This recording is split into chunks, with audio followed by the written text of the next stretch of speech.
Lesson 61, area of a parallelogram. When I write the word parallelogram, I do 2 parallel lines and write O-gram after it. Then I don't have to write so many letters, and I don't have to remember how to spell it.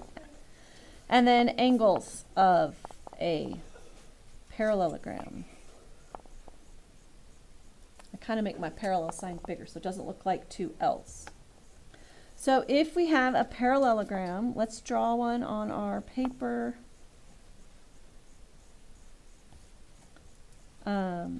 From the top vertex straight down to the bottom is called the height.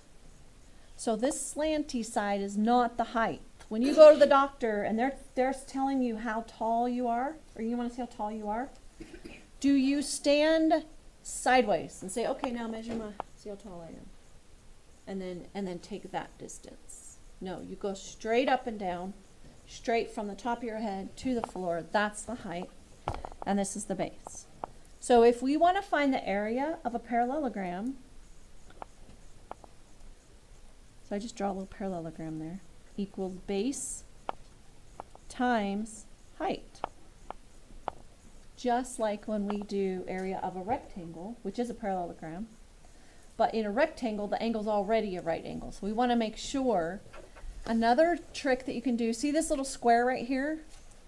The lines that the 2 edges are touching are the 2 that you multiply together. So right where they intersect, that's the 2 that you multiply together. So a lot of times you'll see area of a parallelogram equals B times H, and that just means base times height. And then this is key, you want to make sure that the base is perpendicular to the height, always. And then for angles of a parallelogram,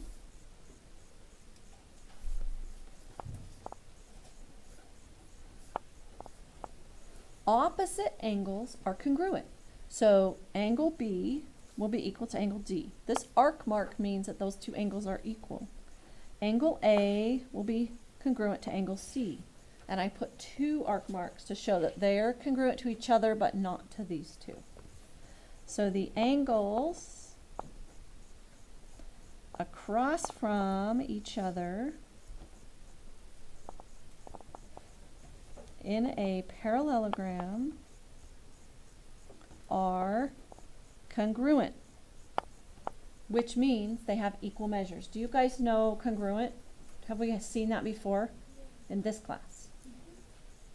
Okay, so congruent means equal measures. So if sides are congruent, they have equal measures. Adjacent angles are supplementary. So adjacent means side by side. So that just means the angle right next to it. So B and C will be supplementary. B and A will be supplementary. And if you remember, supplementary means 2 angles whose sum is 180 degrees. So if we look at the picture, we can say the measure of angle B plus the measure of angle C equals 180 degrees. Or we could say the measure of angle A plus the measure of angle B equals 180 degrees. And then there's 2 other pairs we could get, C and D and A and D. But we'll just write these 2 for examples.